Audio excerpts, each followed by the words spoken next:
Hello बच्चों। तो बच्चों आज की जो क्लास है उसमें हम करने वाले हैं सैम्पल पेपर 9 तो गॉड क्लासेस का जो सैम्पल पेपर है वो सीरीज ये चल रही है। अभी तक आपने अगर पिछले सैम्पल पेपर्स नहीं करे हैं तो भाई इसकी प्लेलिस्ट में चले जाओ, बाकी के सैम्पल पेपर्स भी चेक कर लो कि आपने कितना सही करें कितने गलत करें। तो आज हम यहाँ पर सैम्पल पेपर 9 करेंगे, कंप्लीट सॉल्यूशन करेंगे, क्या क्या आपको लिखना चाहिए क्या क्या लिखना नहीं चाहिए सब कुछ हम डिस्कस करेंगे।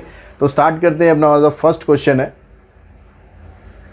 तो फर्स्ट क्वेश्चन में आपको यहाँ पर दिया हुआ है क्या दिया हुआ है, चलो। तो फर्स्ट क्वेश्चन में कहता है evaluate 1/1 plus e raise to power -x, इसका आपको इंटीग्रेशन करना है। तो यहाँ पर इसका इंटीग्रेशन करने के लिए अब यहाँ पर e की पावर -x है और यहाँ कुछ भी नहीं है आपके पास। तो पहले जो e की पावर -x है पहले इसी का इलाज कर लेते हैं। इसका इलाज क्या करेंगे, इसकी पावर जो माइनस में है ना उसको प्लस में कर लो। तो प्लस में करके आपके पास इंटीग्रेशन क्या बनेगा, इंटीग्रेशन हमारा बनेगा, इसमें कोई और कलर लेते हैं, ब्लैक कलर ठीक रहेगा। तो यहाँ पर हम क्या करते हैं, इसको 1/1 प्लस ई की पावर -s को लिख लेते हैं ऐसे। अब इसको लिखने से ये क्या होगा, एलसीएम लो आप, एलसीएम लेके ये इस तरह से बनेगा आपके पास। ई की पावर x तो ऊपर चला जाएगा एलसीएम लेने के बाद, और यहाँ आ जाएगा ई की पावर x + 1। अब इसका आपको इंटीग्रेशन करना, और इसका इंटीग्रेशन तो मेरे ख्याल आप लोगों के लिए बड़ा सिंपल हो गया अब, क्योंकि जो नीचे वाली टर्म है उसका एग्जैक्ट डेरिवेटिव आपके पास ऊपर आ गया। तो आपको कुछ नहीं करना, कोई यहाँ पर सब्स्टिट्यूशन वगैरह नहीं करना। 2 नंबर का क्वेश्चन है, सीधा आप आंसर दो, log ऑफ x e की पावर x + 1। ठीक है, अगर ज़्यादा से ज़्यादा आपको एक्सप्लेनेशन देना है तो ये प्रॉपर्टी यहाँ पर लिख दो कि भाई ऊपर अगर डेरिवेटिव होता है नीचे अगर फंक्शन होता है तो इसका जो इंटीग्रेशन है ये हो जाता है log ऑफ fx। अगर ये आपको यहाँ पर इसका क्लैरिफिकेशन देना है तो ये प्रॉपर्टी लिख के हम दे सकते हैं। सब्स्टिट्यूट वगैरह करने की ज़रूरत नहीं, अगर आप कर भी देते हैं तो आपकी इच्छा है। ठीक है, टाइम के ऊपर डिपेंड करता है कि टाइम आपको कितना कंज्यूम करना है। तो इसके ऑप्शन में क्वेश्चन हमें दिया हुआ है, कहता है the demand and the supply curve of the computer. ये डिमांड कर्व है और ये हमारे पास सप्लाई कर्व है। ठीक है, कहता है where P is the price of computer, what is the equilibrium price and the quantity of computer. Equilibrium price मतलब P की वैल्यू फाइंड करनी है और क्वांटिटी मतलब X की वैल्यू फाइंड करनी है। इक्विलिब्रियम पे हमें पता है, अगर हम इक्विलिब्रियम प्राइस लेते हैं तो इस प्राइस पर जो डिमांड फंक्शन है और सप्लाई फंक्शन है ये दोनों हो जाएंगे बराबर। तो डिमांड और सप्लाई दोनों फंक्शन आपको ऑलरेडी दिए हुए हैं, दोनों को आप यहाँ पर पुट करो। ये आ जाएगा 100 - 6p और सप्लाई में आ जाएगा आपके पास 28 प्लस में 3p। तो यहाँ पर सिंप्लीफाई करना, बस आपको p की वैल्यू आपको मिल जाएगी। -6 को इधर लेके जाओगे +6 हो जाएगा, 28 को इधर लाओगे तो इधर 72 हो जाएगा, इधर 6 + 3 9 हो गया। p की वैल्यू आ जाएगी आपके पास 8। अब इस 8 को आप पुट कर दो, चाहे तो इसमें कर दो चाहे इसमें कर दो, तो x की वैल्यू आपके पास आ जाएगी 100 - 6 × 8 यानी 100 - 48 = 52। तो जी सप्लाई तो 52 हो जाएगी और प्राइस इसका 8 हो जाएगा। ठीक है, ये आपका आंसर निकल जाएगा। उसके बाद नेक्स्ट क्वेश्चन पर चलते हैं। नेक्स्ट क्वेश्चन जो आपको दिया हुआ है, ये सैम्पल पेपर कर रहे हैं हम 9। ठीक है, नेक्स्ट क्वेश्चन पे चलते हैं। इसमें आपको क्वेश्चन तो यहाँ पर हमारे पास है, हाँ जी ये क्वेश्चन आ गया। यहाँ पर क्या आ गया आपके, यहाँ पर कह रहा है कि भाई obtain the 3-year moving average for the following series of observation. आपको ये ऑब्जर्वेशन दे रखी है, इस ऑब्जर्वेशन को पहले जो 2 कॉलम दिए इसको आप वर्टिकल कॉलम में लिख लो। अब यहाँ 3-year मूविंग एवरेज बोल रहा है तो यहाँ पर आप लिखो 3-year मूविंग टोटल। अब टोटल आप करोगे, पहले 3 टर्म्स लेंगे यहाँ से 25, 30 और 32, इन तीनों का टोटल करो। 5 + 2 7 और यहाँ से आएगा 2 + 3 5, 5 और 3 8, 87 आ गया। अब अगले 3 का टोटल लेना है। आप 25 को स्किप करके 40 ले रहे हो मतलब 15 बढ़ा रहे हो, तो इसमें आप 15 ऐड कर दो सीधा। 7 + 5 12, 8 और 1 9 और 1 10। ठीक है, बजाय इन तीनों के ऐड करने के बस यहाँ डिफरेंस आप चेक करते चलो। अब देखो 30 को छोड़कर 45 ले रहे हो, फिर 15 ऐड कर दो, तो 15 और 2 17 हो गए।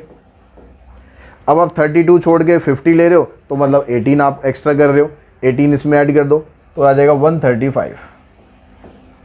तो ये आपके पास टोटल आ गए 87, 102, 117 और 135।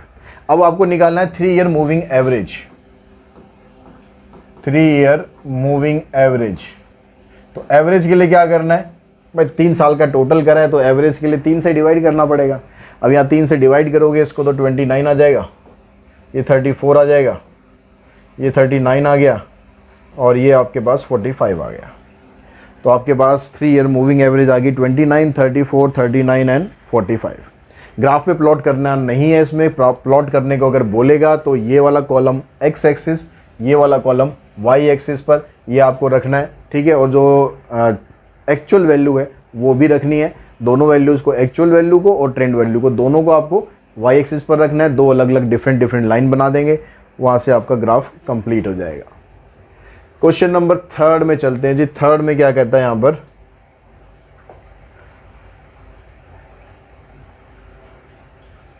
थर्ड में कहता है कि suppose A pizza restaurant claim it's average pizza delivery time is 30 minutes.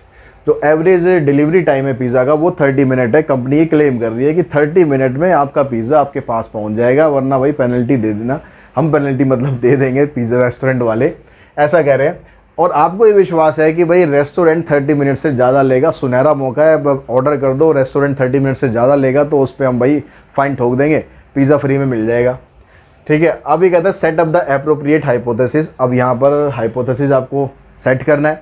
अब आपका बिलीव है, आप ये चाह रहे हो कि भाई पिज़्ज़ा आए देर से, तो ये बनेगा आपका ऑल्टरनेट हाइपोथेसिस। तो इसमें कह रहा है कि भाई म्यू जो है वो ग्रेटर देन 30 होगा। कंपनी कह रही है कि नहीं जी 30 मिनट में पहुंच जाएगा, 30 मिनट में पहुंच जाएगा तो लेस देन इक्वल्स टू 30 से अगर पहले भी पहुंच जाए तो कोई दिक्कत तो नहीं है ना। तो अब यहाँ पर हाइपोथेसिस आपने सर कर दिया टेस्ट, कह रहा which T test will you be using for the analyse the restaurant claim. अब यहाँ पर अगर आपको परफॉर्म करना पड़ जाता है कि यहाँ पर रिजेक्शन रूल अप्लाई करना पड़ जाए तो कौन सा टेस्ट लगाओगे, तो यहाँ पर ग्रेटर देन आ रहा है, ऑल्टरनेट हाइपोथेसिस को पकड़ के चलो, ठीक है। यहाँ ग्रेटर देन आ रहा है तो इसका मतलब आपको लगाना पड़ेगा इसमें अपर टेल टेस्ट।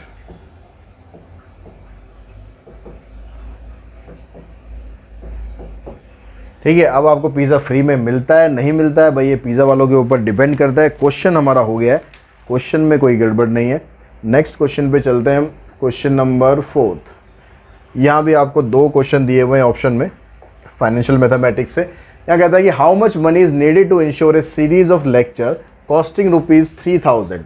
एक लेक्चर की जो कॉस्ट है, मतलब लेक्चर की जो सीरीज है उसकी कॉस्ट आपके पास 3000 पड़ती है आपको at the beginning of each year indefinitely if money is worth 4% compounded annually। अब आपके पास ये कह रहा है कि कितना पैसा होना चाहिए कि अगर आप कोई लेक्चर सीरीज परचेज करना चाहते हैं, मतलब आप कोई कोर्स करना चाहते हैं, उसकी लेक्चर सीरीज आपको परचेज करनी है। अब लेक्चर सीरीज परचेज करोगे तो आपको पैसा स्टार्टिंग में देना पड़ेगा ना, और ये कह रहा है कि भाई इनडेफिनेटली आपको वो देना ही है, इनडेफिनेटली चल देगा। वो जो परपेचुटी है यहाँ पर आपकी ये कंटिन्यूसली चलती रहेगी। और मनी का जो यहाँ पर जो इंटरेस्ट दे रखा है वो दे रखा है आपको 4% कंपाउंडेड एनुअली। तो आपको ये बताना है कि कितनी मनी चाहिए अगर आपको 3000 रुपये हर बार पे करने हैं। तो इसका मतलब आपको प्रेजेंट वैल्यू निकालनी है। आर आपको दे रखा है 3000, आई आपको दे दिया इसमें 4%, तो 4/100। अब क्योंकि मनी जो आपको स्टार्टिंग में देनी है, पहले पैसा देना है तब लेक्चर ऑफ सीरीज मिलेगी, बाद में नहीं। ये नहीं है कि आपने पहले पूरा पढ़ लिया फिर आप पे कर रहे हो। अगर ऐसा क्वेश्चन होता तो ये चला जाएगा एट द एंड, यानी परपेचुटी ऑफ टाइप 1। लेकिन अभी जो दिया है परपेचुटी ऑफ टाइप 2 दिया हुआ है, तो आपको यहाँ से पी की वैल्यू निकालनी है R + R/I। तो R आपको दिया है 3000 अपॉन में 400 आ जाएगा इधर, 4 से आप इसको कैंसिल कर लो। 25 3 = 75 प्लस में 3 78,000। तो 78,000 रुपीज़ आपके पास होना चाहिए ताकि आपको इंटरेस्ट मिलता रहे, आप लेक्चर सीरीज में जो पैसा आपको लगाना है वो आप पे करते रहो। नेक्स्ट क्वेश्चन जो उसका ऑप्शन में है हमारे पास, उसमें कहता है MSJBC, मिस्टर नहीं MSJBC earth movers was founded on April 2018 by R.K. Sharma ji ने ये कंपनी बना ली है। The revenue numbers are as follows, find the compound annual growth rate of the company. अब कंपनी की जो ग्रोथ रेट आपको निकालनी है, कहता है कि जो 2018 है, 2018 के अंदर इतना पैसा हो गया इकट्ठा, 2019 में इतना हो गया, 2021 में इतना इकट्ठा हो गया। तो पैसा उसने लगाया इतना, अब पैसा बढ़ के हो गया उसका इतना। तो यहाँ पर जो टोटल टाइम लग रहा है वो टाइम कितना लग रहा है, टाइम यहाँ पर देखो कितना लग रहा है। उसने जो पैसा लगाया ना, उसने जो भी पैसा लगाया, यहाँ पर वो नहीं दे रखा कि कितना पैसा लगाया उसने स्टार्टिंग में।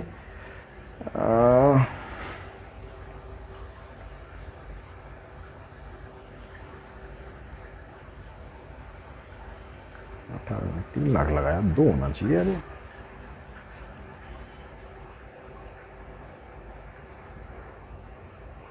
अब पैसा लगाया, 1 साल वेतना हो गया, अगले साल वेतना हो गया।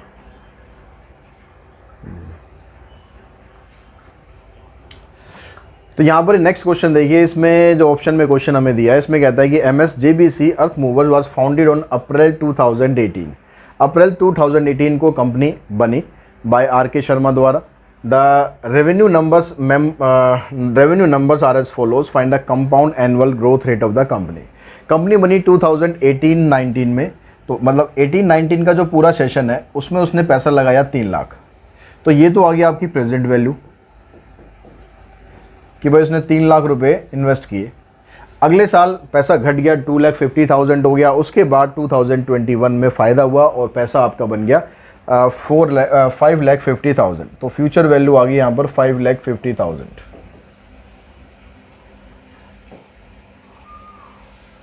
ठीक है, तो यहाँ से यहाँ तक पहुँचने में उसे टाइम कितना लगा? यहाँ तो देखो उसने पैसा लगाया, यहाँ तो उसने स्टार्ट किया है। 1 साल खत्म हुआ, पैसा इतना हो गया। 2 साल खत्म हुआ, पैसा इतना हो गया। तो n यहाँ पर बनेगा आपके पास 2। तो n2 बनेगा, तो CAGR जब इसका हम निकालेंगे तो CAGR के लिए आ जाएगा आपके पास 5,50,000। इसको डिवाइड करेंगे हम 3 lakh raise to power 1/2 minus 1। अब यहाँ पर 4 0 से 4 0 कट गई, 5 से हम इसको काट लेते हैं। 11/6, 11/6 आपके पास आ गया कितना? 6 1 जा 6, और इसको हम काटेंगे 5 आ जाएगा। 6 8 जा 48, 6 3 जा 18। तो 1.83 की पावर 1/2। 1/2 का मतलब आपको करना पड़ेगा इसका स्क्वायर रूट।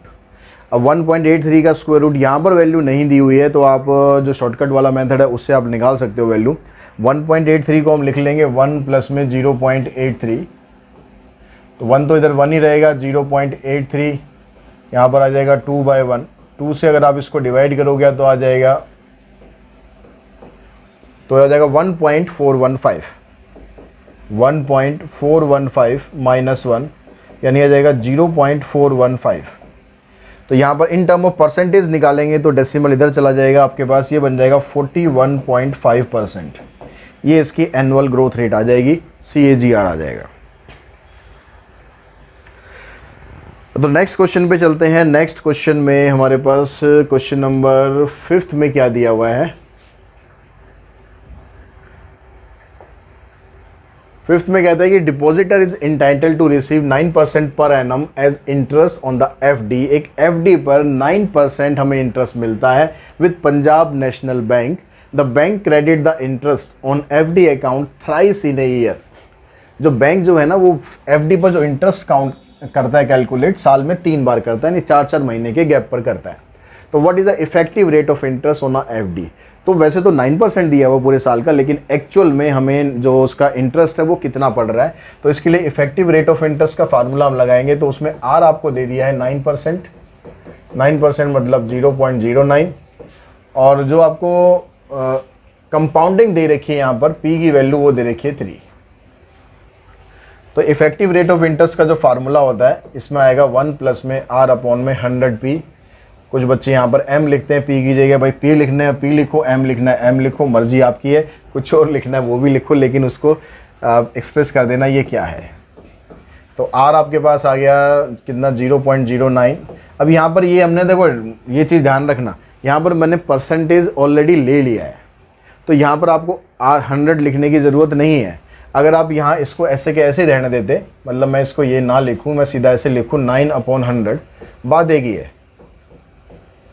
यहाँ पर 3 आ गया, यहाँ पर 3 आ गया, इसको इससे आप डिवाइड करोगे 3 आएगा, 3 को 100 से डिवाइड करोगे तो आपके पास आ जाएगा 0.03, इसकी पावर 3 माइनस 1, इन दोनों को ऐड करेंगे तो 1.03 की पावर 3 माइनस 1। अब इसकी वैल्यू आपको दे रखी है 1.0922727 माइनस 1, इसमें से माइनस करोगे आप तो आ जाएगा 0.092727। इन टर्म ऑफ परसेंटेज लिखना है अपने आंसर को, तो 9.27%। डेसिमल में 2 प्लेस तक ही लिख दो आंसर अपना, कोई दिक्कत नहीं है। 4 लिखना चाहो इसमें चारों लिख दो, क्योंकि वैल्यू तो आपको यहाँ पर गिवन है। तो क्वेश्चन नंबर 6 आपको दिया हुआ है, काफ़ी लंबा चौड़ा सा क्वेश्चन है, तो एलपीपी के क्वेश्चन अक्सर ऐसे ही होते हैं। अब यहाँ पर जो क्वेश्चन है उसके अंदर क्या क्या आपको दिया हुआ है, क्या करने को बोल रहा है। कहता है कंपनी मेक्स 2 प्रोडक्ट, एक कंपनी 2 तरह के प्रोडक्ट बना रही है यूजिंग 2 मशीन, 2 तरह की मशीन को यूज़ कर रही है। तो जब भी मैन्युफैक्चरिंग क्वेश्चंस आते हैं तो मैन्युफैक्चरिंग क्वेश्चंस के अंदर आप क्या करा करो, आप उसके अंदर लो एक टेबल बना लो आप। तो यहाँ पर 2 तरह के प्रोडक्ट है, एक एक्स है एक वाई है।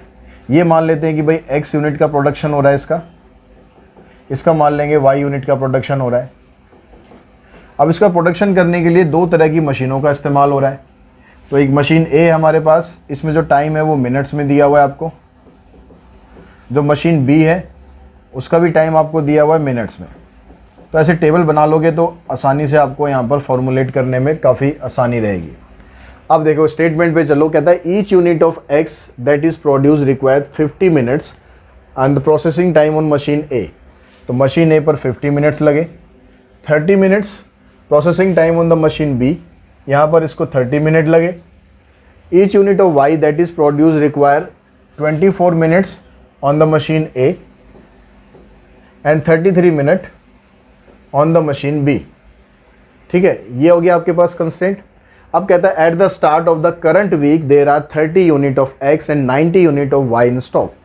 जब ये वीक स्टार्ट हुआ, जब ये काम स्टार्ट हुआ, तो हमारे पास ऑलरेडी स्टॉक के अंदर 30 यूनिट ऑफ एक्स पड़ा हुआ है, 90 यूनिट ऑफ वाई पड़ा हुआ है। ये ऑलरेडी हमारे पास स्टॉक में बना बनाया रखा है। Available processing time on the machine A is forecast to be 40 hours and the machine B is forecast to be 35 hours. जो अवेलेबल टाइम है मशीन ए और मशीन बी का, वो कह रहा है कि भाई 40 आवर्स है। मशीन ए आपको मिलेगी 40 घंटे काम करने के लिए, मशीन बी मिलेगी आपको 35, इससे ज़्यादा आप काम उससे नहीं कर सकते हो। तो यहाँ से जो कंस्ट्रेंट है हमारा पहला क्या बन गया कि जो मशीन ए है उस पर तो 50x यूनिट यहाँ से बन रहा है, टाइम आपको ये मिनट्स में दे रहा है कि भाई 50 मिनट्स यहाँ लगेंगे, इधर इसके लिए टाइम हो गया 24, और जो टोटल है आपके पास वो लेस देन इक्वल्स टू कितना हो जाएगा 40 आवर्स। ये मिनट में है, ये मिनट में है, तो इसे क्यों मिनट में, इसे क्यों आवर में छोड़ना है, इसे भी मिनट में करना पड़ेगा। इसके लिए इसको 60 से मल्टीप्लाई कर देते हैं। यहाँ से जितना कॉमन हो जाए उतना कॉमन निकाल दो। ठीक है, मेरे ख्याल यहाँ पर कॉमन हमारा निकलेगा 2 ही निकल सकता है कॉमन। तो 2 से इसको डिवाइड करेंगे 25 रह जाएगा, 2 से इसको करेंगे 12 आ गया, और 2 से यहाँ पर कर दिया 20 को इससे मल्टीप्लाई करोगे तो ये आपके पास बन गया फर्स्ट कंस्ट्रेंट। कॉमन जरूर निकाल देना, क्योंकि हो सकता है आंसर की में आपको आंसर टीचर्स को ये आंसर मिला हो तो सीधा आपका आंसर चेक करना हो तो आसानी से आपको नंबर मिल जाए। अब दूसरा जो कंस्ट्रेंट है उसमें अगर 30x 33y 30x 33y less than equals to, ये मशीन कितनी देर के लिए अवेलेबल है, 35 आवर्स के लिए अवेलेबल है। यहाँ से 3 कॉमन निकल जाएगा तो ये बचेगा 10, यहाँ से 11, यहाँ से 3 निकालोगे 20 बचेगा, 20 को इससे मल्टीप्लाई करेंगे 700। ये बन गया दूसरा कंस्ट्रेंट। अब यहाँ पर जो प्रोडक्शन आप कर रहे हो एक्स और वाई का जो प्रोडक्शन करना है आपको इस वीक में, कितना प्रोडक्शन करना है भाई, आपको जो प्रोडक्शन मिला है यहाँ पर जो डिमांड आपके पास आई है वो 75 यूनिट की आई है एक्स की। यानी एक्स जो है आपको, एक्स की जो वैल्यू है वो ग्रेटर देन इक्वल्स टू 75 होनी चाहिए। मतलब ये डिमांड तो पूरी करनी है ना आपको, ज़्यादा बना लो बेशक, लेकिन भाई 75 में से 30 यूनिट तो ऑलरेडी हमारे पास पड़ा हुआ है, तो इसमें से आप 30 माइनस कर दो। तो x हमारे को कितना बनाना है इस वीक में, ये सिर्फ इस वीक की बात हो रही है, x को आपको कम से कम इतना बनाना पड़ेगा ताकि आपकी डिमांड पूरी कर सको मार्केट की। और ऐसे ही b जो है उसकी हमें, जो y है उसकी डिमांड आई है 95 यूनिट की, लेकिन उस 95 में से 90 यूनिट आपके पास ऑलरेडी पड़ा हुआ है, तो y की जो वैल्यू आ जाएगी ग्रेटर देन इक्वल्स टू 5। तो ये आपको प्रोडक्शन करनी है, यहाँ पर 0 मत लेना।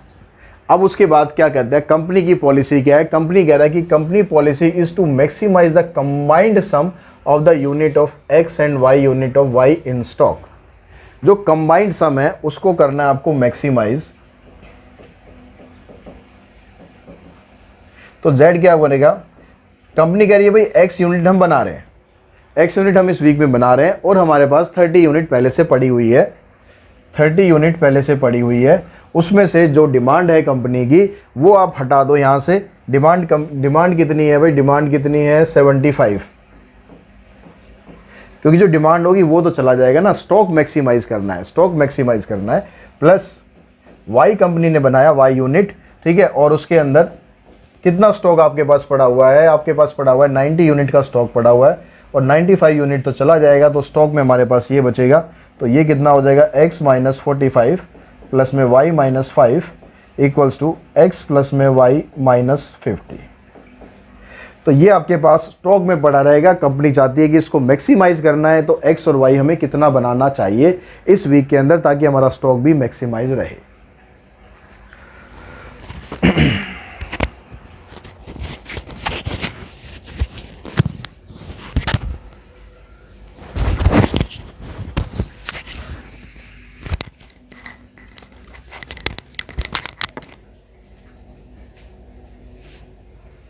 तो बच्चों नेक्स्ट क्वेश्चन देखिए। नेक्स्ट क्वेश्चन में दिया क्या था, फाइंड द कंज्यूमर सप्लाई नहीं, कंज्यूमर सरप्लस होगा यहाँ पर,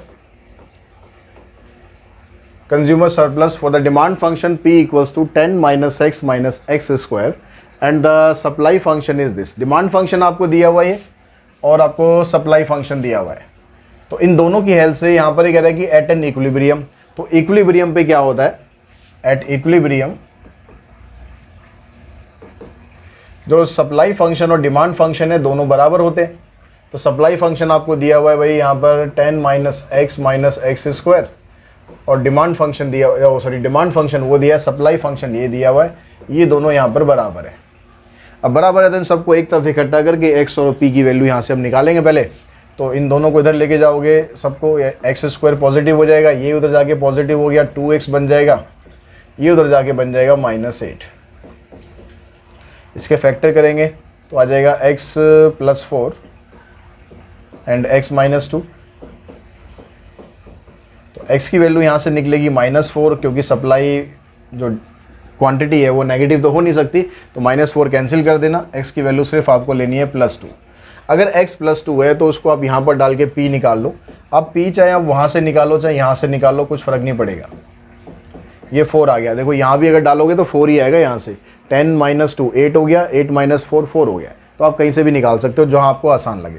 तो P नोट आ गया, X नोट आ गया। अब कंज्यूमर सरप्लस आपसे पूछ रहा है, कंज्यूमर सरप्लस का फार्मूला होता है 0x to x note and यहाँ पर क्या होता है हमारे पास demand function minus x naught P naught. तो डिमांड फंक्शन आपके पास वो है, उसको इंटीग्रेट करना है। लिमिट आपके पास आ जाएगी 0 to x की वैल्यू है 2, तो ये बन गया आपके पास 10 माइनस एक्स स्क्वायर, इसको इंटीग्रेट करेंगे -2 इंटू में 4। तो इसको इंटीग्रेट करके आपके पास आ जाएगा 10x minus x square by 2 minus x cube by 3। Limit आ गई 0 to 2 -8। लिमिट जब आप अप्लाई करोगे यहाँ पर ये बन जाएगा 20, 10 2 20 माइनस ये बन जाएगा आपके पास 2 का स्क्वायर 4 हो गया, 4/2 मतलब 2 आ गया। यहाँ पर आ जाएगा 2 का क्यूब करेंगे 8, तो ये हो जाएगा 8/3 और 0 आप यहाँ किसी में भी पुट करोगे, सभी के अंदर x आ रहा है तो ये तो सारा 0 हो जाएगा। तो 0 पुट करो ना करो सीधा दिखा दो, 0 आ गया जी। ये आ गया -8, इसमें से करना है। तो 20 माइनस 12 करें, 20 माइनस 2 करेंगे तो 18, तो यहाँ से आ गया आपके पास -8/3 और -8। तो 18 माइनस 8 10 आ गया, 3 10 30, 30 माइनस 8 22/3, ये आपका आंसर आ जाएगा। ठीक है, अब नेक्स्ट क्वेश्चन पे चलते हैं। इसके जो ऑप्शन में आपको क्वेश्चन दिया हुआ है, ये क्वेश्चन आपको दिया है मॉडुलस फंक्शन वाला। अब इस क्वेश्चन को आप करने के आपके पास ना 2 तरीके हैं, या तो आप इस क्वेश्चन को 3 डिफरेंट क्वेश्चन बना दो, फिर इसको सबको अलग अलग सॉल्व कर दो, या फिर हम इसमें एक कंबाइंड फंक्शन बना लेंगे। कंबाइंड फंक्शन बनाने के लिए पहले आपको क्रिटिकल पॉइंट निकालने पड़ेंगे। क्रिटिकल पॉइंट यहाँ से निकालोगे, देखो लिमिट आपके पास 0 to 4 है, क्रिटिकल पॉइंट आप यहाँ से निकालोगे तो 0 आएगा, तो वो तो ऑलरेडी यहाँ पर है ही। यहाँ से क्रिटिकल पॉइंट निकालोगे 2 आएगा, यहाँ से निकालोगे 4 आएगा, वो भी ऑलरेडी है। तो 2 लिमिट बनी हमारे पास 0 to 2 और 2 to 4। तो 0 to 2 पे अगर हम देखें, फॉर x की वैल्यू अगर 0 से 2 के बीच में आती है, तो उस केस में हमारे पास ये तीनों फंक्शन को चेक कर लेते हैं कि पॉजिटिव आ रहा है या नेगेटिव आ रहा है। तो जो मॉड x है, अगर 0 से 2 के बीच में मैं कुछ भी वैल्यू पुट करूं तो यहाँ पर पॉजिटिव ही आएगा ना, ये तो ये पॉजिटिव आ गया। जो मॉड ऑफ x माइनस 2 है, अगर आप इसमें पुट करोगे 0 से 2 के बीच में आप कोई भी वैल्यू पुट कर रहे हो, मान लो 1 पुट कर रहे हो, तो 1 माइनस 2 नेगेटिव हो जाएगा, ये नेगेटिव साइन लगा दो। और अगर मॉड x माइनस 4 को हम देखें तो ये भी नेगेटिव ही आएगा। तो ओवरऑल हमारे पास इस लिमिट के लिए जो फंक्शन है वो क्या बन गया, x और माइनस एक्स प्लस 2, ब्रैकेट खोल के लिखा, वहाँ से भी माइनस एक्स प्लस 4, तो ये आ गया x से x कैंसिल हो गया, ये आ गया आपके पास माइनस एक्स प्लस 6। अगर लिमिट हमारी 0 से 2 के बीच में रहती है, इसको भी हम काउंट कर दें, तो लिमिट हमारी 0 से 2 के बीच में रहती है, तो ये फंक्शन बन गया। अब लिमिट हम लेते हैं 2 to 4, अगर 2 से लेकर 4 तक के बीच में हो,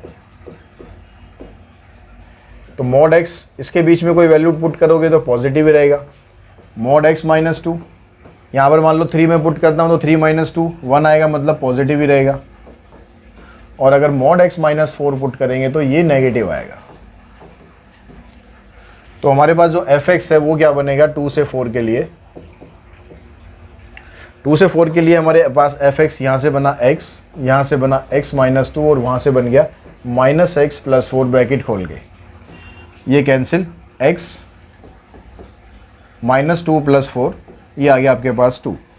तो यानी जब लिमिट हमारी 0 से 2 होगी तो फंक्शन ये सॉल्व करना है, जब लिमिट 2 से 4 होगी तो फंक्शन ये सॉल्व करना है। तो इंटीग्रल हमारा क्या बन गया, लिमिट 0 से 2, फंक्शन आ गया minus x plus 6, limit 2 to 4, function आ गया x plus 2।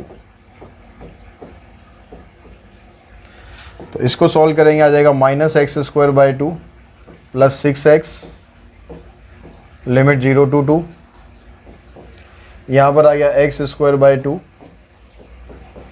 Plus 2x, limit 2 to 4। यहाँ पर आप 2 पुट करोगे तो आ जाएगा माइनस 4/2 का मतलब हो गया 2, प्लस में 6 2 ज़ा 12, ये पुट करोगे जो दोनों 0 हो जाएंगे। यहाँ पर पुट करोगे 4 का स्क्वायर 16, 16/2 हो गया 8, और यहाँ पर आ जाएगा, यहाँ भी आ जाएगा 8, फिर माइनस का साइन, 2 पुट करोगे, यहाँ आ जाएगा 2, यहाँ आ जाएगा 4, तो माइनस 2 प्लस 12 यानी यहाँ से तो आ गया 10, इधर से आ गया 8 प्लस 8 16, इधर से आ जाएगा माइनस 6, तो 16 माइनस 6 10, 10 प्लस 10, आंसर आ गया 20। तो इसकी जो वैल्यू है आपके पास, वैल्यू आ जाएगी 20। नेक्स्ट क्वेश्चन पे चलते हैं। क्वेश्चन नेक्स्ट आपके पास 8th question. The Mrs. Rajni deposit rupees 10,000 in a bank that pays 4% interest compounded continuously. What is the effective rate of interest? 4% आपको दे रखा है आर फर्स्ट पार्ट में, आर तो आपको 4% दिया ही हुआ है, और रजनी ने जो पैसा सबमिट करा, जब इफेक्टिव रेट ऑफ इंटरेस्ट निकालते हो तो इसने कितना अमाउंट सबमिट करा उसका कोई काम नहीं है। आगे सेकंड पार्ट में देखेंगे काम आएगा या नहीं आएगा। तो इफेक्टिव रेट ऑफ इंटरेस्ट के निकालने के लिए यहाँ पर आप फार्मूला लगा दो, 1 प्लस में आर अपॉन में 100 पी, पी कितना, कंपाउंडिंग कितनी हो रही है, कंपाउंडेड कंटिन्यूअसली हो रहा है, कंटिन्यूअसली हो रहा है, तो इसमें e raise to power r वो वाला लगाना, ये वाला नहीं लगाना, e raise to power r minus 1 ये वाला लगाना है। तो यहाँ पर आर की वैल्यू आ जाएगी 0.04, इसको 100 से डिवाइड करोगे तो, और इसकी वैल्यू आपको दे रखी है यहाँ पर 1.0408 माइनस 1, यह से आ जाएगा 0.0408, यानी इन टर्म ऑफ परसेंटेज आ जाएगा 4.08%। ये तो आ गया आपके पास इफेक्टिव रेट ऑफ इंटरेस्ट। फिर आगे कहता है कि सेकंड में how much amount will she get after 10 year, 10 साल के बाद उसको अमाउंट कितना मिलेगा। अब 10 साल के बाद अमाउंट निकालने के लिए आपको, क्योंकि इफेक्टिव रेट ऑफ इंटरेस्ट आपके पास ये आया है, तो ये इफेक्टिव रेट ऑफ इंटरेस्ट आप लगाओ और फार्मूला यूज़ करो अमाउंट का, ठीक है। यहाँ पर किसी चीज़ का फार्मूला यूज़ नहीं होगा, अमाउंट का यूज़ होगा। Amount equals to principal 1 plus में I raise to power n। अब प्रिंसिपल कितना पैसा उसने लगाया बैंक में, 10,000 रुपये लगाए, और जिससे उसको इफेक्टिव रेट ऑफ इंटरेस्ट कितना मिल रहा है, क्योंकि फ्लक्चुएशन होता रहता है, तो इसलिए इफेक्टिव रेट ऑफ इंटरेस्ट लगा देंगे। 10 साल में उसको इतना इंटरेस्ट मिल रहा है 4.08%, तो परसेंटेज को हटा के 100 कर देते हैं, और इसकी पावर आ गई कितनी, 10। ये हो जाएगा 1 प्लस, इसको 100 से डिवाइड करोगे 0.0408, और इन दोनों को ऐड करेंगे, ऐड करके आपके पास ये बनेगा, इसकी वैल्यू है 1.4916। 1.4916 और इसको मल्टीप्लाई करोगे आपके पास आ जाएगा 14,916 रुपीज़। 10,000 रुपये लगाओगे 10 साल के बाद इतना पैसा हो जाएगा, अगर इफेक्टिव रेट ऑफ इंटरेस्ट हमें इतना मिल रहा है तो। नेक्स्ट क्वेश्चन पे चलते हैं। नेक्स्ट क्वेश्चन आपके पास है यहाँ पर 9th। Fertiliser company packs the bag labeled 50 kg and claim that the mean mass of bag is 50 kg with a standard deviation of 1 kg। एक कंपनी क्या कर रही है कि बैग की जो लेबल है ना उस पर 50 किलो का लेबल लगा रही है कि भाई इसके अंदर 50 किलो की क्वांटिटी है और क्लेम कर रही है कि जो मीन मास है वो 50 ही है। तो यानी ये आपके पास बन गया म्यू नॉट, या आप म्यू से भी डिनोट कर सकते हो। With a standard deviation, sample standard deviation आ गया आपके पास 1। An inspector point out about its weight and test 60 bag.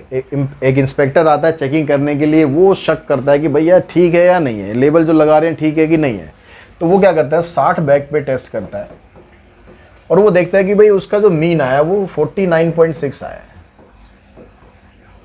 अब ये आपको बताना है, is the inspector right in is suspicious. अब जो इंस्पेक्टर का जो शक है, जो जासूसी वाली उसकी नज़र है इंस्पेक्टर की, वो ठीक है या नहीं है। तो अब यहाँ पर ठीक कब नहीं होगी। 50 किलोग्राम का वो लेबल लगा रही है कंपनी, अगर उसके अंदर क्वांटिटी 50 से कम हो जाए तो भी गलत है, 50 से ज़्यादा हो जाए तो भी गलत है। दोनों केस में गलत होगा ना। ये मत समझना कि सर 50 से ज़्यादा मिल रहा है तो अपना का तो फ़ायदा ही है। हाँ भाई ठीक, अपने को तो फ़ायदा है, लेकिन क्वेश्चन के हिसाब से चलो कि भाई यहाँ पर जो इंस्पेक्टर ने शक किया वो ठीक है या नहीं है। ठीक है, अगर 50 से कम हो रहा है कंज्यूमर का नुकसान है, 50 से ज़्यादा हो रहा है तो कंपनी का नुकसान है। तो दोनों का भाई देखना है, क्या पता कंपनी आपकी हो, आप कंज्यूमर ना हो, कंपनी वाले हों। तो आपको जो नल हाइपोथेसिस और अल्टरनेट यहाँ पर सेट करना है। इसमें कह रहे हैं कंपनी कह रही है भाई 50 किलो है इसके अंदर और हम कह रहे हैं कि भाई कम ज़्यादा भी हो सकता है। तो यहाँ पर आपके पास 2 टेल टेस्ट बन गया। अब यहाँ पर टी वैल्यू निकालो आप। आपको डिग्री ऑफ फ्रीडम पे वैल्यू तो दे ही रखी है, इससे कंपेयर करना है कि भाई इंस्पेक्टर अपने सस्पिशियस में ठीक है या नहीं है। तो हम टी वैल्यू निकालते हैं। इसका फार्मूला हो जाएगा x minus mu naught divided by s divided by root n। तो सैम्पल मीन आपके पास आ गया 49.6, ये 50 है, स्टैंडर्ड डेविएशन 1 है और ये यहाँ पर ये कितना है 60। इसमें से इसको माइनस करोगे माइनस 0.4 आ जाएगा और ये रूट 60 भी ऊपर ही आ जाएगा। नीचे 1 है डिनोमिनेटर में, तो उसका लिखो मत लिखो, उससे क्या फ़र्क पड़ना है। अब यहाँ से देखो रूट 60 का मतलब आ जाएगा, इसमें पेयर बना के आप बाहर निकालोगे, 15 4 द 60 होता है तो 2 बाहर आ जाएगा। तो टी वैल्यू हमारे पास क्या आएगी माइनस 0.4 इंटू में 2 रूट 15, तो माइनस 0.8 रूट 15 जो होता है ना 16 से एक नंबर कम है तो वो 3.89 समथिंग ऐसे आएगा। तो आप निकाल सकते हो उसको, ऐसे लिख लो 60 शॉर्टकट वाले तरीके से। 16 माइनस 1, 16 का स्क्वायर रूट लिखेंगे सीधा 4 और 2 इंटू 4।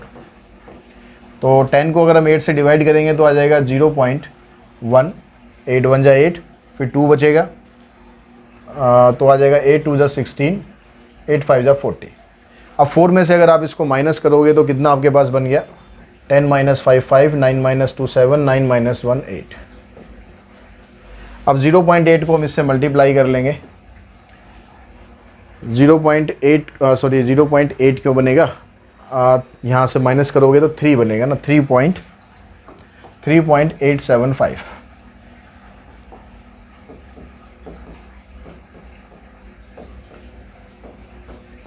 फोर में से इसको माइनस करेंगे, ये आ जाएगा। अब 8 से इसको मल्टीप्लाई कर लो, 8 5 जा 40, 8 7 जा 56, प्लस में 4 60 हो गया, 8 8 जा 64 प्लस 6 70, 7 बच गया, 8 3 जा 24 प्लस में 7 31। तो ये आ गया आपके पास माइनस 3.1। अब ये माइनस 3.1 आपके पास आ गया। तो अब आपको ये चेक करना है कि जो टी वैल्यू आ रही है उसका मॉडुलस चेक कर लो, उसका मॉडुलस हमारी जो वैल्यू दे रखी है उससे ज़्यादा है कि नहीं है।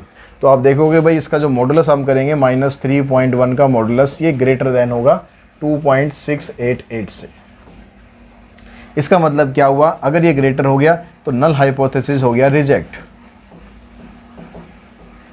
अब नल हाइपोथेसिस क्या कह रहा था, वो कह रहा था कंपनी कह रही है कि भाई 50 kg ही माल है, लेकिन वो तो रिजेक्ट हो गया। वो रिजेक्ट हो गया तो कहाँ पर आ गए हम, ऑल्टरनेट पे। ऑल्टरनेट का मतलब इंस्पेक्टर जो है अपने शक में बिल्कुल ठीक है, तो inspector is right in is suspicious.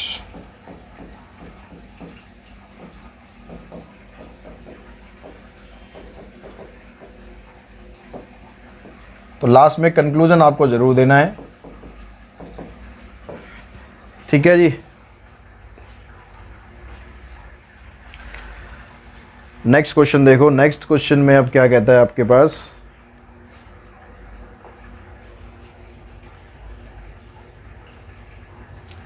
Question number 10 में हमारे पास यहां पर दिया हुआ है आपको, given below is the data of the worker welfare expenses, calculate 3 year moving average. 3 year moving average दिया है, यहाँ पर भी डाटा को आपने पहले एक कॉलम में रिप्रेजेंट कर लेना है, 3 साल का टोटल निकालना है। अब टोटल निकालोगे, यहाँ पर आ जाएगा 3 ईयर मूविंग टोटल।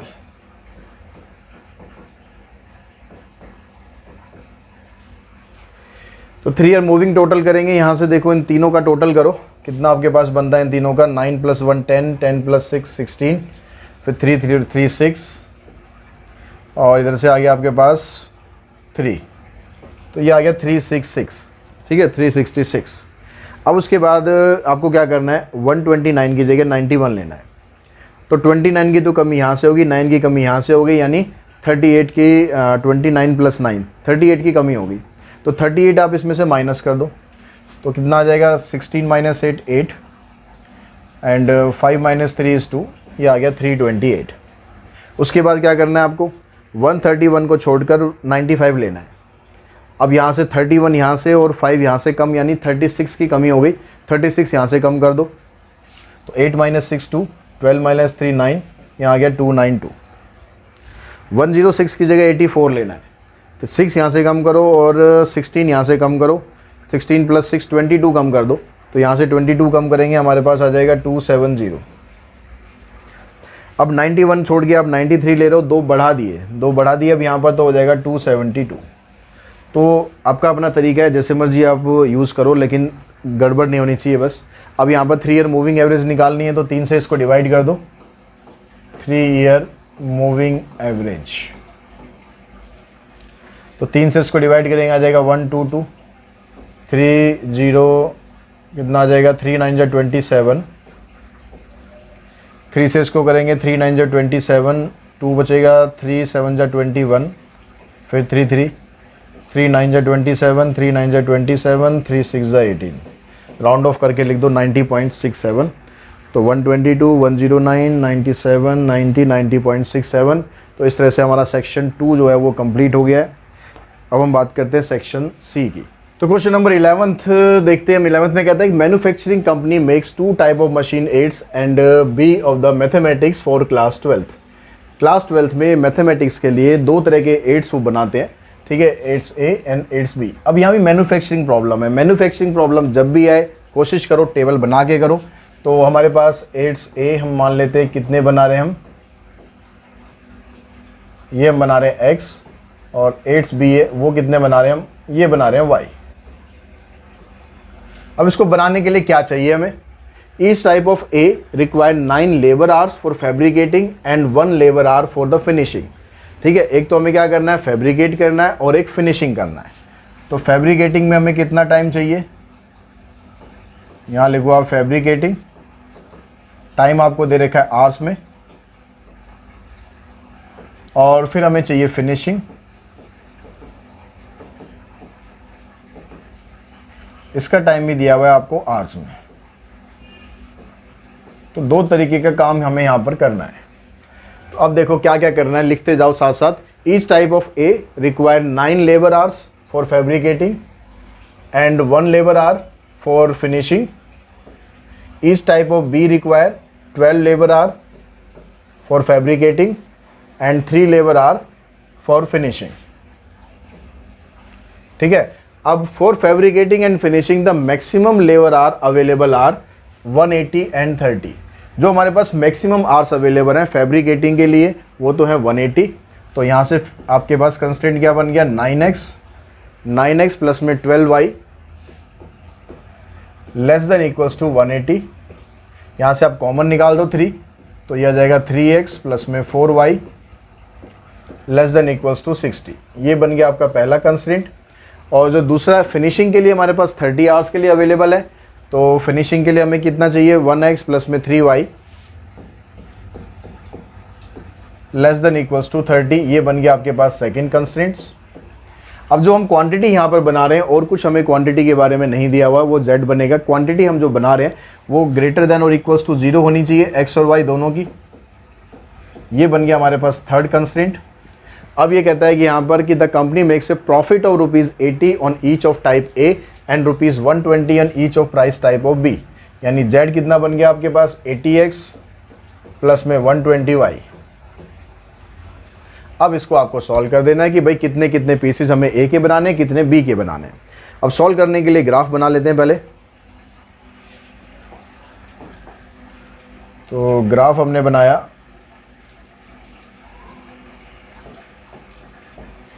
अब ग्राफ हम जब बनाएंगे तो इसके अंदर देखो x की जो वैल्यू है, पहला कंस्ट्रेंट लेते हैं, x की वैल्यू करते हैं 0, y की वैल्यू आ जाएगी 15। तो x की वैल्यू 0, y की वैल्यू 15 इधर आ गया। ये y की वैल्यू 0 करते हैं तो x आ जाएगा 20, ये इधर आ गया। लाइन ड्रॉ कर दो, कंस्टेंट लिख दो, कौन सा था 3x प्लस 4y। जितना अच्छे तरीके से रिप्रेजेंट करोगे ना नंबर भी उतने अच्छे आएंगे भाई, ध्यान रखना। अगर x को वैल्यू 0 करते हैं तो y आ जाएगा 10, तो y 10 आ गया आपके पास, तो y 10 इधर ले लेते हैं। x की वैल्यू अगर 0 करोगे, y की 0 करोगे तो x आएगा 30, तो ये चला जाएगा इधर।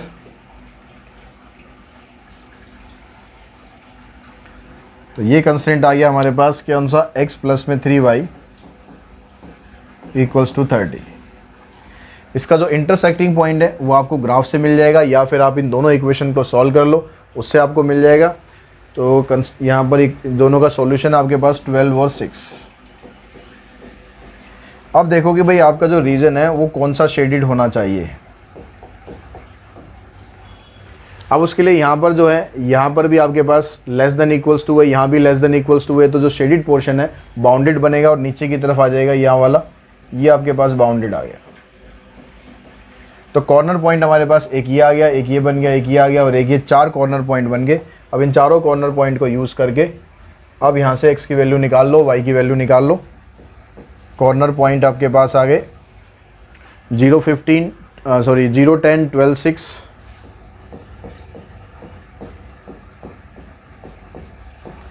उसके बाद आ गया नीचे 20, 0 और 0, 0। अब इनको यहाँ पुट करोगे तो ये तो आ जाएगा आपके पास 1200। ये z है आपका, ठीक है, यहाँ पुट करना है। ये 12 8 90 960, तो 960 इधर हो गया और 12 6 72। इन दोनों को ऐड कर दो। 20 को यहाँ पुट करोगे 1600 आ जाएगा, 0 को पुट करेंगे तो 0 ही रहना है। प्रॉफिट मैक्सिमम आपका यहाँ पर आ रहा है, ठीक है, प्रॉफिट मैक्सिमम यहाँ पर है, तो मैक्सिमम प्रॉफिट आप बता दो। बाउंडेड रीजन है तो और कुछ करना नहीं है। Maximum profit is ₹1680 if production of aids A and B is 12 and 6 unit respectively।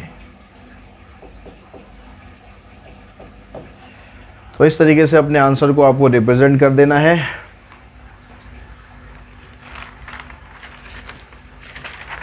Next question पे चलते हैं। नेक्स्ट क्वेश्चन आपका है 12th question.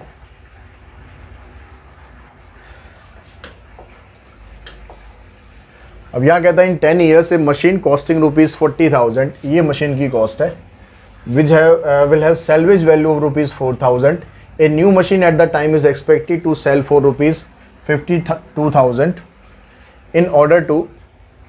in order to provide fund for the difference between the replacement cost and the salvage cost। आपको जो sinking fund बनाना है वो किसके लिए बनाना है कि जो रिप्लेसमेंट कॉस्ट होगी और जो सैलवेज कॉस्ट होगी उसकी। अब जो रिप्लेसमेंट कॉस्ट कितनी है, जो मशीन को जब आप रिप्लेस करना चाह रहे हो तो ये मशीन की जो एक्सपेक्टेड कॉस्ट है वो 52,000 है। तो जो अमाउंट फॉर सिंकिंग फंड है वो हमारा कितना बनेगा, amount for sinking fund, machine जो आप खरीदना चाहते हो वो 52,000 की आपको पड़ेगी, लेकिन आपको सैलवेज वैल्यू मिल रही है 4,000, तो यानी 48,000 के लिए आपको सिंकिंग फंड बनाना है।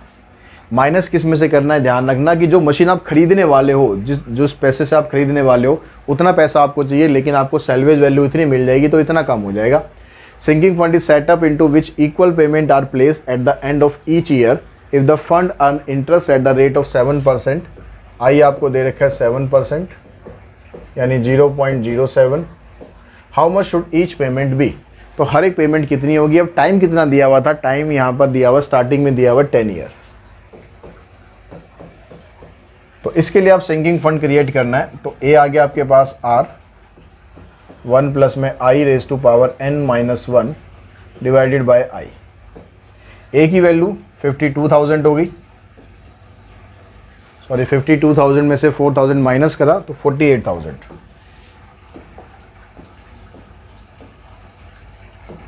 आर हमें फाइंड करना है 1 plus 0.07 raise to power 10-1 divided by 0.07।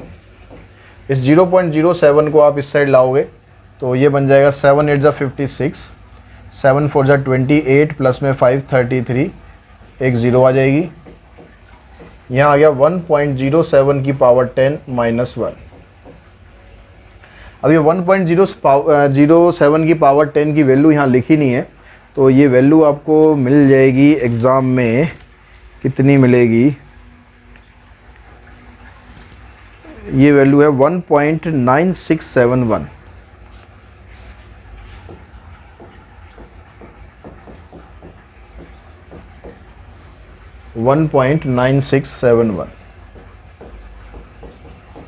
इसमें से इसको माइनस कर लेते हैं, तो 0.9671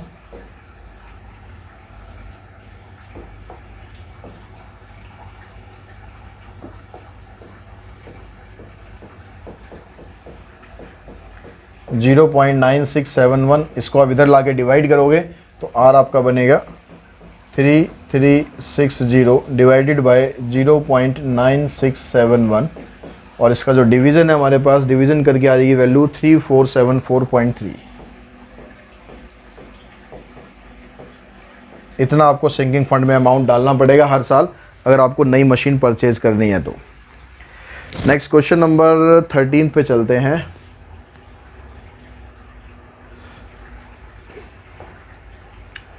क्वेश्चन में आपको दिया हुआ है, ये कहता है Aarav takes a loan of ₹5 lakh from a bank at an interest rate of 6% per annum for 10 year.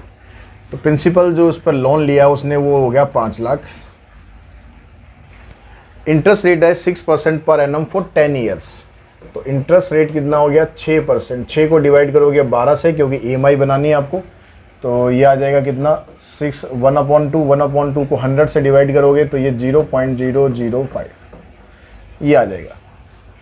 और टाइम कितना है 10 साल है, तो 10 साल के लिए आप इसको 12 से मल्टीप्लाई कर दोगे, ये आ जाएगा आपके पास 120 ईयर्स। इतने EMI आपको पे करनी है।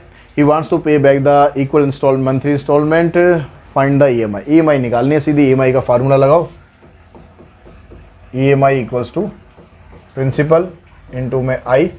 अब पावर माइनस में है तो ये वाला लगाना है आपको, ठीक है। पावर माइनस में है या पावर प्लस में है उसका ध्यान रखना है कि उसके हिसाब से लगाना है। तो P आपको दे दिया कितना 5 लाख, इंटरेस्ट हो गया 0.005 डिवाइडेड बाय 1 - 1 प्लस 0.005 रेज टू पावर -120। 5 से इसको मल्टीप्लाई करोगे 25, 2 0 आ जाएंगी। इन दोनों को ऐड करके आपके पास ये बनेगा, इसकी वैल्यू है 0.5496 माइनस करा और इन दोनों को डिवाइड करोगे, डिवाइड करके आपके पास आ जाएगा 5550.62।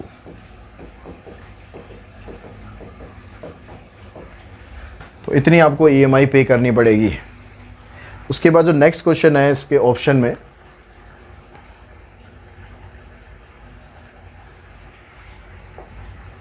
नेक्स्ट क्वेश्चन में कहता है कि a 2000 rupees 8% bond is redeemable at the end of 10 year at ₹105।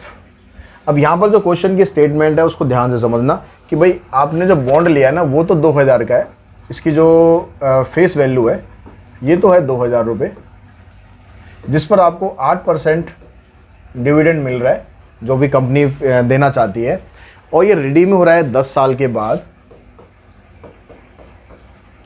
अब 10 साल के बाद रिडीम करोगे तो अब ये रिडीम हो रहा है 105 पर। अब 105 का मतलब ये नहीं है कि 2000 का बॉन्ड 105 में आपको मिल रहा है। इसका मतलब ये होता है कि अगर बॉन्ड की जो फेस वैल्यू है, if face value is ₹100 then redeemable price is 105।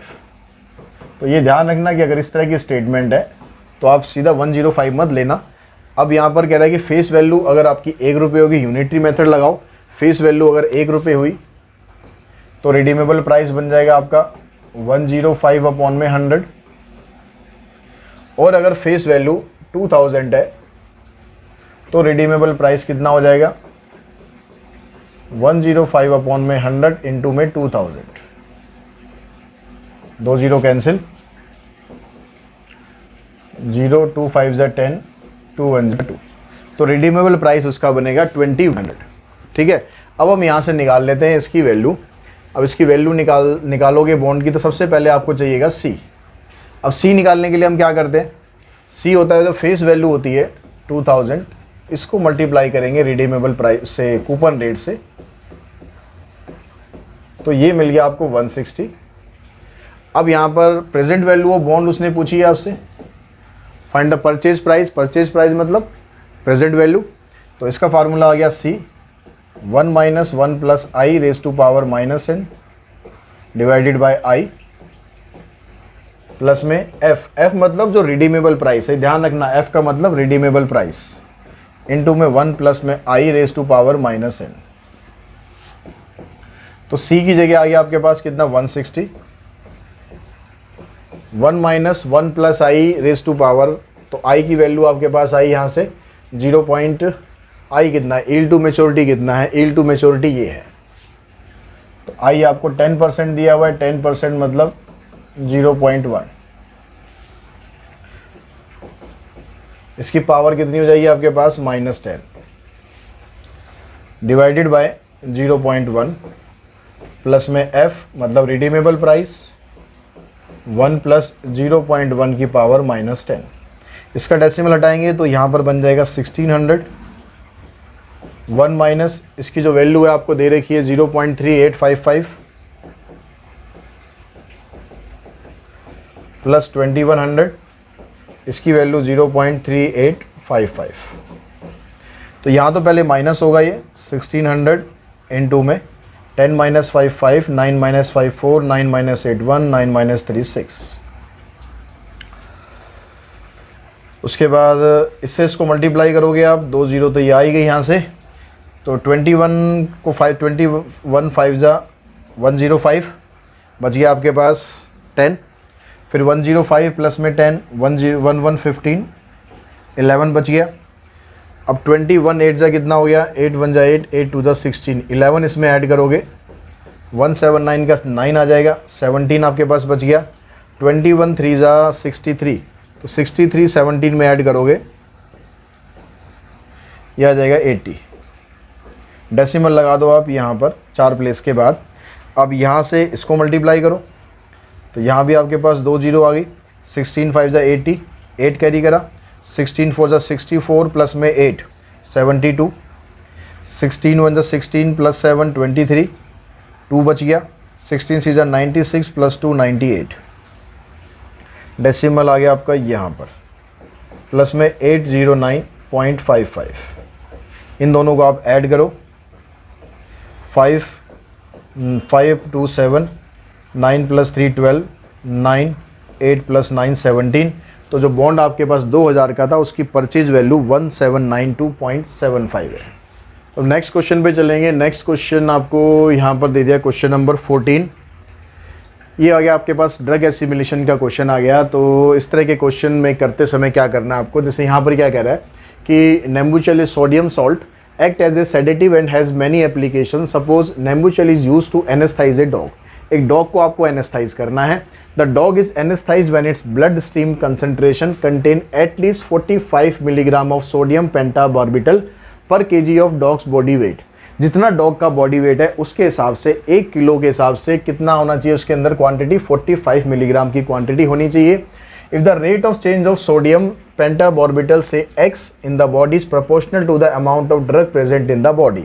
जो उसके अंदर ड्रग प्रेजेंट है वो उसने यहाँ पर x दी हुई है, वो इसी रेट से चेंज होगी जितनी बॉडी के अंदर दवाई है। तो यानी जो rate of change of drug क्या दिया हुआ आपको, dx/dt क्या दिया हुआ है, directly proportional to the x, यानी x मतलब drug present in the body. Show that the sodium pentobarbital is eliminated exponentially from the dog blood stream. तो हमें ये शो करना है कि जो उसमें से ड्रग एलिमिनेट हो रही है वो एक्सपोनेंशियल फंक्शन बनेगा। तो पहले इतना हम करते हैं, बाकी का बाद में समझते हैं। तो अल्फा को हटाकर हमने यहाँ पर क्या करा, dx/dt। अब क्योंकि एलिमिनेट हो रही है तो माइनस लगा देंगे, इसको आप इधर लेकर आओ x को, और इधर से आ जाएगा -k/dt। इसको इंटीग्रेट कर देंगे, इसको इंटीग्रेट करते हैं तो यहाँ से आ गया आपके पास log x, यहाँ पर आ गया -kt प्लस में c। अब एक्सपोनेंशियल फंक्शन में कन्वर्ट करना है तो log को हटा के आप उधर ले जाओ तो ये बनेगा x = e⁻−kt प्लस c। यानी आप इसको लिख सकते हो e⁻−kt इंटू में e⁻c। इसको लॉज ऑफ एक्सपोनेंट लगाकर हमने अलग अलग कर लिया। अब e⁻c क्योंकि ये कांस्टेंट है, यहाँ पर x नहीं है, तो इसको आप लिख लो लैम्डा। तो आपके पास जो फंक्शन है वो क्या बन गया, x = लैम्डा e⁻−kt। अब हमें देखना है कि स्टार्टिंग के अंदर कितनी ड्रग थी, स्टार्टिंग के अंदर कितनी ड्रग थी वो हमें नहीं पता। तो हम मान के चलते हैं कि अगर t 0 है, अगर t की वैल्यू 0 है तो ड्रग जो है उसके अंदर x0 है। तो यहाँ पर आप x की जगह पुट कर दो x0 = में लैम्डा e⁻0। e⁻0 मतलब 1 हो गया, तो लैम्डा की वैल्यू आपको मिल गई यहाँ से x0। अब इसको आप यहाँ पर पुट कर दो तो अब आपके पास जो फंक्शन बन गया, जो एक्सपोनेंशियल फंक्शन जिसकी हम बात कर रहे थे वो ये बन गया, ये हमारे पास एक फंक्शन बन गया। अब क्वेश्चन में आगे चलते हैं। ये कहता है कि जो ड्रग है उसमें से एलिमिनेट हो रही है, हाफ लाइफ हो जाती है उसकी 5 घंटे में। यानी जितनी भी ड्रग बॉडी के अंदर है ना, आधे 5 घंटे के अंदर आधी हो जाएगी। तो 5 घंटे के अंदर आधी होगी, मतलब t की वैल्यू अगर हम लेते हैं 5, तो जो ड्रग है जितनी स्टार्टिंग में थी उसकी आधी हो गई। तो अब आप यहाँ पर इसमें x की जगह पुट करो x0/2, यहाँ x0 आ गया e⁻−5k। ये x0 से x0 कैंसिल हो जाएगा। e की पावर जो -5k है आप इसको ऐसे लिख लो e⁻−k इंटू में 5 और होल पावर 5। यानी e⁻−k की वैल्यू अगर हम निकालें यहाँ से तो ये 5 जो पावर है इस साइड आएगी और इस साइड आने पर ये बन जाएगी 1/2 की पावर 1/5। तो इसकी जब ज़रूरत होगी हम इसको पुट करेंगे। अब आगे क्या कहता है कि what single dose should be administered in order to anaesthetise a 50 kg dog for an hour. 1 घंटे के लिए हमें 50 किलो का, काफ़ी भारी भरकम डॉग है, एक 50 किलो के डॉग को हमें 1 घंटे के लिए एनेस्थाइज करना है, बेहोश करना है। तो हमें वहाँ पर कितनी ड्रग देनी पड़ेगी भाई? अगर टी हमारा कह रहा है 1 है, 1 घंटे के लिए एनेस्थाइज करना है। जो बॉडी वेट है उसका वो तो दे रखा है आपको 50 kg, और उस बॉडी वेट के हिसाब से 1 किलो में कितनी दवाई डालनी है आपको 45। तो यहाँ पर इसको 45 से मल्टीप्लाई कर दो, ये आ जाएगा 2250 मिलीग्राम। इतनी हम उसके अंदर दवाई डालेंगे अगर हमें 1 घंटे के लिए उसको बेहोश रखना है। तो स्टार्टिंग में कितनी दवाई थी उसके अंदर, तो इसके लिए हम क्या करेंगे, यहाँ पर x की जगह हम पुट कर देंगे 2250, यहाँ पर x की जगह 2250। x0 आपको फाइंड करना है, e⁻−k और t की जगह आ गया हमारे पास 1। तो 2250 इक्वल्स टू एक्स नॉट, और e की पावर माइनस के ही बनेगा, ये मल्टीप्लाई करेंगे तो e की पावर माइनस के की वैल्यू है 1/2 की पावर 1/2 की पावर 1/5। हमें x नॉट की वैल्यू निकालनी है, इसको क्रॉस मल्टीप्लाई करके इधर लाओगे तो ये बन जाएगा 2 की पावर 1/5, और नीचे आएगा 1 की पावर तो कितनी भी कर लो 1 ही रहेगी, तो उसको लिखने की ज़रूरत ही नहीं है। तो ये बन गई आपके पास x नॉट की वैल्यू। तो आप इसको ऐसे लिख सकते हो x नॉट इक्वल्स टू 2250, और 2 की पावर 1/5 का मतलब 0.2 हो गया, और 2 की पावर 0.2 की वैल्यू आपको दे रखी है कितनी 1.1486। 1.1486, इन दोनों को आपको मल्टीप्लाई करना है। मल्टीप्लाई करके आपके पास क्वांटिटी ऑफ ड्रग आ जाएगी। तो मल्टीप्लाई करके हमारे पास कितना आया, ये अप्रोक्सीमेटली आ जाएगा 2585 मिलीग्राम।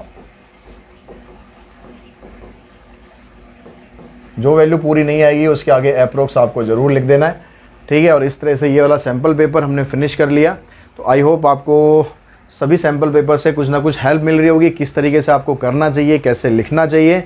और एक सैम्पल पेपर हमारा बाकी रह गया है, तो वो भी बहुत जल्दी आपके सबके सामने आ जाएगा, मे बी आज शाम को ही वो आपको मिल जाएगा। तो आज की इस वीडियो में इतना ही। Thanks to all of you.